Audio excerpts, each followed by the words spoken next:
हाँ, नमस्कार दोस्तों, कैसे हैं आप सब। आशा करता हूँ अच्छे होंगे। मेरा नाम है सनोज कुमार। उमंग स्टडी में आप सभी का स्वागत है।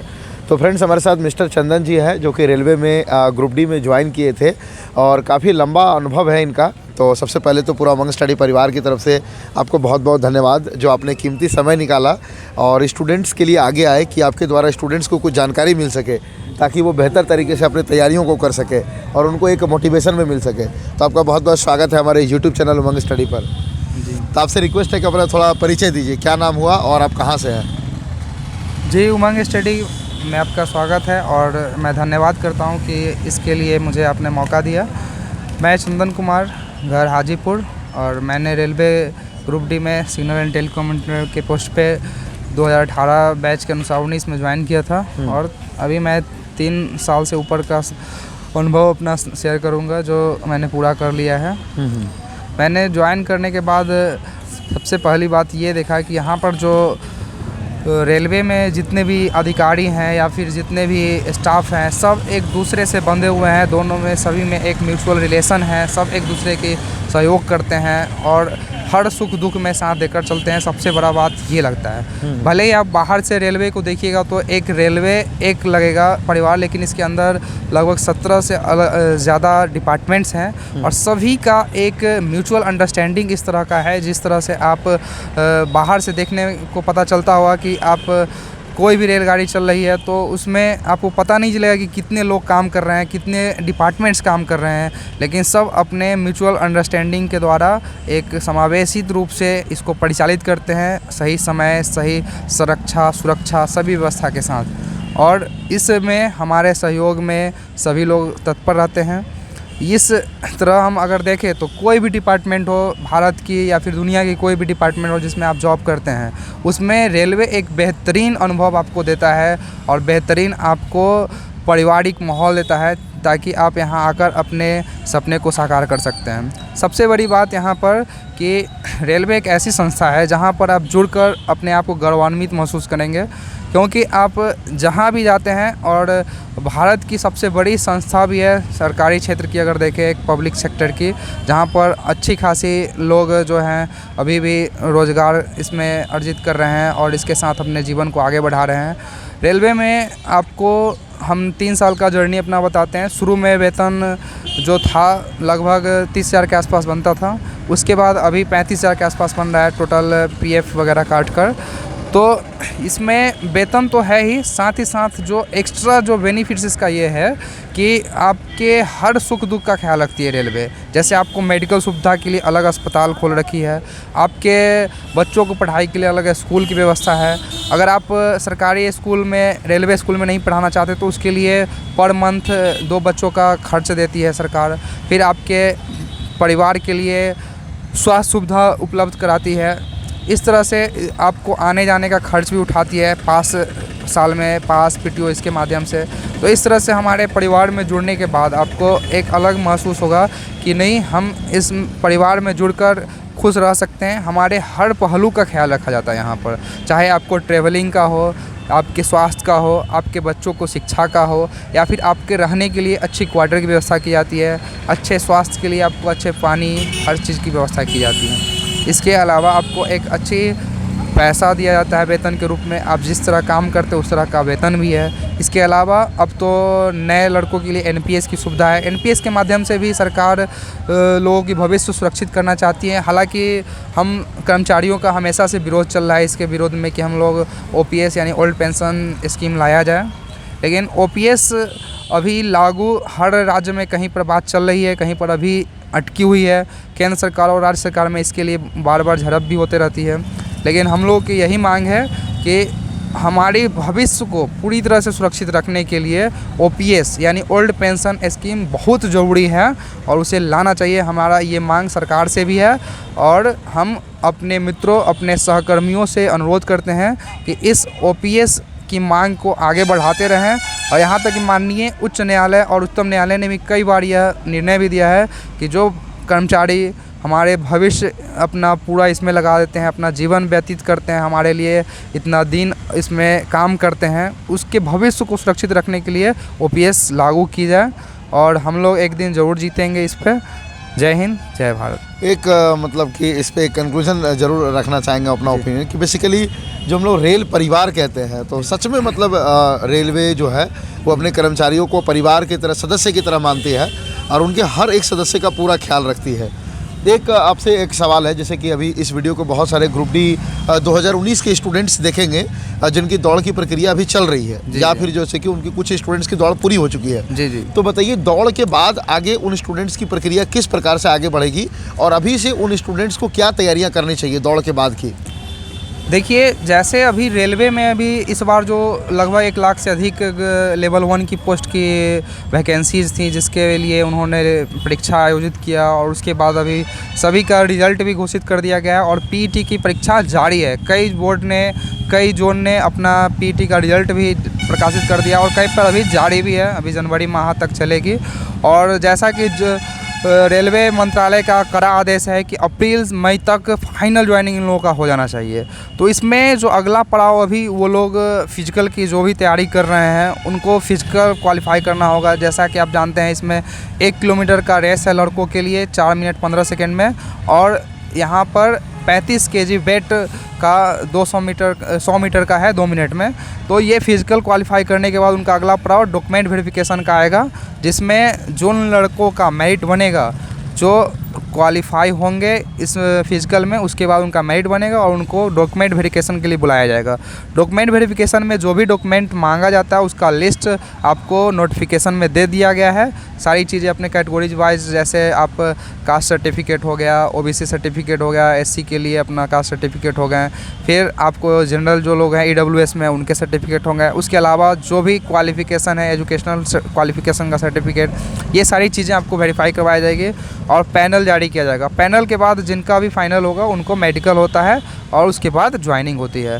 ज्वाइनिंग के बाद आपको वहाँ पर हर चीज़ प्रक्रिया पूरी होती है। ज्वाइनिंग के बाद आपको उसमें एनपीएस का फॉर्म भरवाया जाता है, उसके अलावा आपको वेतन के लिए आपको बैंक अकाउंट खुलवाया जाता है, बैंक अकाउंट के लिए उसमें आपका ईडीएस सिस्टम लगाया जाता है। सारी चीज़ मतलब आपको प्रक्रिया सुगम की जाती है। और सबसे बड़ी बात यहाँ पर यह है कि आपको सिर्फ फिजिकल निकालने के बाद आपका रेल परिवार हर चीज़ की सुविधा का ख्याल रखता है। आपको डॉक्यूमेंट वेरिफिकेशन भी हर सहूलियत से करवाया जाएगा। ये नहीं है कि आपके पास कोई डॉक्यूमेंट अभी नहीं है तो 10 दिन 5 दिन का टाइम नहीं दिया जाएगा। यहाँ पर यही व्यवस्था है कि कुछ लड़कों के पास कभी कभी होता है कि समय पर डॉक्यूमेंट नहीं बन पाया, कुछ जरूरी कारणों का जो कागजात नहीं बन पाया, तो उनको समय दिया जाता है 5-10 दिन का कि आप बनवा कर ला दीजिए। जबकि हमने कई डिपार्टमेंट्स में सुना है कि डॉक्यूमेंट्स नहीं रहने पर तुरंत छांट दिया जाता है, उनको डिस्क्वालीफाई कर दिया जाता है। तो ये सब सुविधाएं हैं। उसके बाद मेडिकल होती है, आपकी मेडिकल्स अच्छी तरह से होना चाहिए, आपकी फिजिकल स्टैंडर्ड होना चाहिए। उसमें जनरली आँख जांच किया जाता है, पैर, हाथ और ये सब जांच किया जाता है। उसके बाद फिजिकल फिटनेस के लिए आपका ब्लड टेस्ट लिया जाता है, फिर आपका एक्सरे करवाया जाता है छाती का। तो इस तरह से वहाँ हर चीज़ जांच किया जाता है और उसके बाद आपको फाइनल ज्वाइनिंग दी जाती है। फाइनल ज्वाइनिंग के बाद आपके हर सुख सुविधा का ख्याल रखा जाता है रेल परिवार की ओर से। जी। तो आप मुझे ये बताइए कि ग्रुप डी 2018 जो परीक्षा आपने पास करके 2019 में ज्वाइन किया था, जी तो कौन से पोस्ट पे ज्वाइन किया था? जी, मैं signal and telecom maintainer post पे ज्वाइन किया हूँ, एसएनटी में। एसएनटी में पोस्ट का नाम? Telecom maintainer. Telecom maintainer. जी। तो अभी भी आप उसी पोस्ट पे हैं या फिर आपकी प्रमोशन हुई है? जी नहीं, अभी मैं उस पोस्ट पे नहीं हूँ, प्रमोशन हो गया है और मैं अभी ग्रुप सी में आ गया हूँ। ग्रेड पे भी बढ़ गया, 1900 ग्रेड पे में हो गया। डिपार्टमेंट वही है। अच्छा, डिपार्टमेंट वही है। हाँ। तो अभी वर्तमान में आप कौन से पोस्ट पर हैं? वही टेलीकॉम मेंटेनर का पोस्ट एक बढ़ जाता है, उसमें 3 लेवल पर चला जाता है। जैसे 4 लेवल पे ज्वाइनिंग होता है तो लेवल 3 पे चला जाता है, तो उसी पे हैं हम। अच्छा। तो ये जो आपका प्रमोशन हुआ ये डिपार्टमेंटल एग्ज़ाम के थ्रू हुआ या फिर मतलब कि सीनियरिटी बेसिस पे हुआ? सीनियरिटी बेसिस पे हुआ है। अभी डिपार्टमेंटल एग्ज़ाम 3 साल पे होती है, प्रत्येक 3 साल पे एलडीसी होती है और जीडीसी तो आपको जब ज्वाइनिंग कर ली उसमें से जब भी वैकेंसी है तो उसमें आप भर सकते हैं। ऐसी व्यवस्था है। हाँ। अभी तक आपका कोई डिपार्टमेंटल एग्ज़ाम का कोई एक्सपीरियंस? नहीं, अभी तक तो कोई डिपार्टमेंटल एग्ज़ाम नहीं हुआ है। अभी हम लोग आए थे उस समय शुरू में हुआ था, हमारे सीनियर लोगों ने दिया है, लेकिन हम जो हैं अभी डिपार्टमेंटल एग्ज़ाम फेस नहीं किए हैं क्योंकि अभी तक हमारे आवर में कोई वैकेंसी नहीं है डिपार्टमेंटल। अच्छा। अदर जोन में आया है जबकि हम लोगों के जोन में नहीं आया है इस ईयर में। 18 वाले वैकेंसी के माध्यम से आप लोगों की ज्वाइनिंग हुई 2019 में। जी, 18 में भी बड़े स्तर पे वैकेंसी आई, 19 में भी बड़े स्तर पे वैकेंसी आई, जी। उसके बाद 20, 21, 22 3 साल लगातार वैकेंसी नहीं आई। हाँ। उम्मीद है कि 23 में आएगी। तो क्या रेगुलर वैकेंसी नहीं आने से आप जैसे कर्मचारियों पर कोई अतिरिक्त प्रभार पड़ता है? जी, बोझ जरूर पड़ता है? जरूर जरूर। हर स्ट्रेंथ होती है हर यूनिट की कि इस स्ट्रेंथ में इतना लोगों की आवश्यकता है, लेकिन कम होने से थोड़ा भार तो पड़ता ही है। जहाँ पर 10 लोगों कर्मचारी की आवश्यकता है, वहाँ पर अगर 7 लोग अगर 8 लोग काम करते हैं तो उस 2 लोगों का बोझ तो अतिरिक्त बोझ उन लोगों पर ही पड़ता है।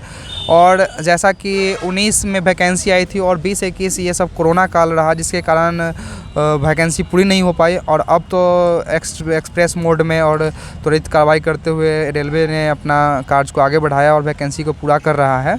तो अब लोगों को भी रोज़गार मिलेंगे और इसके साथ साथ हम लोगों का भी जो वर्कलोड है वो थोड़ा बहुत कम होगा, क्योंकि यहाँ पर वर्कलोड के हिसाब से कर्मचारियों की संख्या में कमी है। और इसका मुख्य कारण अभी तो फ़िलहाल बताया जा रहा है कि 2 साल से कोरोना काल रहा ये सब, लेकिन हालांकि ऐसा 18 में हुआ था कि 18 में वैकेंसी आई, 19 में ज्वाइनिंग हो गया हम लोगों का मात्र 1 साल में। और ऐसा भी सरकार का क्या मनसा है ये तो भगवान जाने, लेकिन अभी फ़िलहाल लग रहा है कि अब अप्रैल मई तक इसका ज्वाइनिंग करवा दिया जाएगा। ये 19 वाली जो वैकेंसी है 1 लाख से ऊपर ग्रुप डी की, और आप लोग भी जल्द से जल्द रेल परिवार में आएंगे और गौरवान्वित महसूस करेंगे, हमारे साथ कंधों से कंधों मिलाकर देश की सेवा में योगदान देंगे।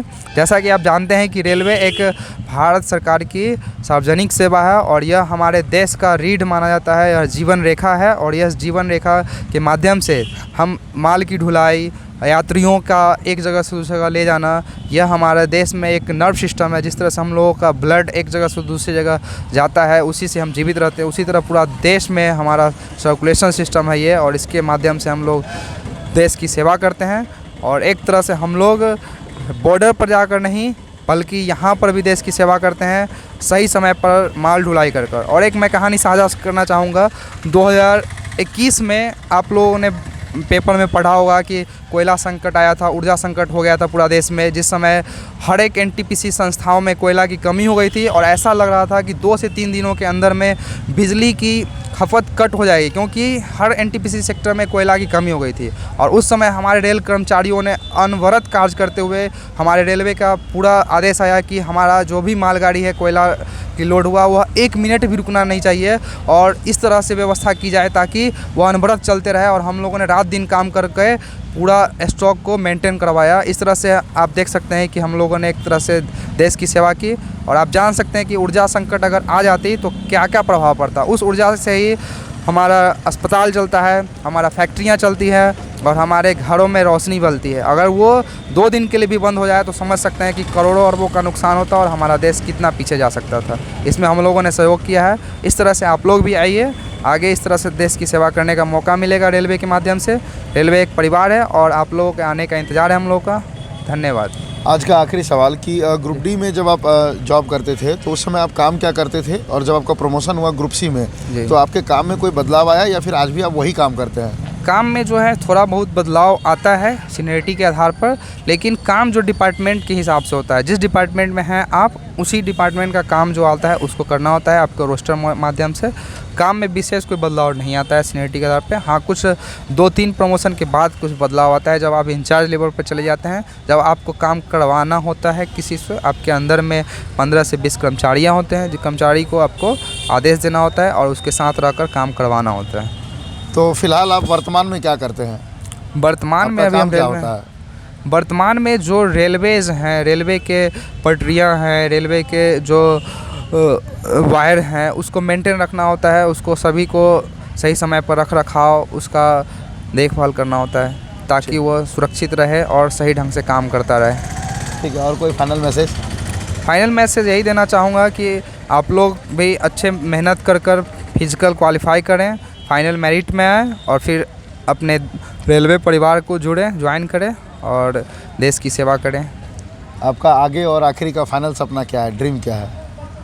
हम लोगों का भी तो ड्रीम हर लोगों की तरह बड़ा ही होता है। हम लोग भी लगे हुए हैं आगे के लिए। हम लोगों ने भी डिपार्टमेंट में रहते हुए भी पढ़ाई साथ साथ जारी रखा है। अभी भी कई सारे एग्ज़ाम को भी निकाला है, जैसे रेलवे एनटीपीसी हो गया, फिर बिहार दरोगा का हो गया। इस तरह से कई एग्ज़ाम को हम लोगों ने क्वालिफाई किया है, फाइनलाइज हो भी पाया है कई एग्ज़ाम में, और जल्द ही मैं दूसरा डिपार्टमेंट भी ज्वाइन कर जाऊँगा।